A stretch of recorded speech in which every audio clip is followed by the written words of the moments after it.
بصوا يا جماعه، كان معايا حاله ما كانتش بتخس خالص والله العظيم، بقى لها اكتر من شهرين ما بتخسش خالص. جينا في الشهر اللي فات ده قلت لها ايه، طب احنا هناخد المعدن ده لمده شهر ومش هنوزن فيه خالص، والمعدن ده عمل لها تغيير تاريخي في منظومه حرقها. خست في الشهر ده اكتر من 3 4 كيلو، وهي في اخر شهرين قبل ما تاخده ما كانتش بتخس وكانت ملتزمه جدا. والمعدن ده انا كنت عملت عليه فيديو قبل كده وقلت فيه ايه، ان ازاي يا جماعه الدواء ده مش واخد حقه ومش عارف ازاي الناس ما بتاخدوش بانتظام.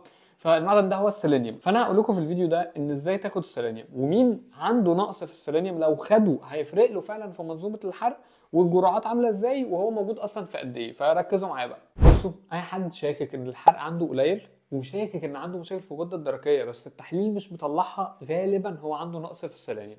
اي حد عنده كسل وخمول متكرر وتقلبات مزاجيه وضوافره بتتكسر شويه والبشره بتاعته مش متظبطه، وكمان في حد في العيله كان عنده مشاكل في الغده الدرقيه، يعني جات لي كذا حد في العيله ولسه التحليل بتاعه كويس، فهو غالبا عنده نقص في السيلينيوم. هو ايه علاقته بالحرق والغده الدرقيه؟ ان هو بيساعد في تحويل التي 4 الهرمون بتاع الغده الدرقيه للصوره النشطه بتاعته داخل جسمنا وان احنا نستفاد بيه. فهو بيساعد اساسا في عمليه الحرق بصوره مباشره، مش مثلا بقول لك ايه ده معدن جميل خد، لا ده بيساعد بصوره اساسيه. طيب السيلينيوم موجود فين؟ موجود في الجوز البرازيلي، ودي من الحاجات المهمه جدا، 3 4 بس تكفي في اليوم. وموجود في السمك وموجود في البيض وموجود في مصر في دواء اسمه سيلينيوم اي سي اي، وبره بتجيبه من اي سبلمنت ستور بتلاقي اسمه بس سيلينيوم.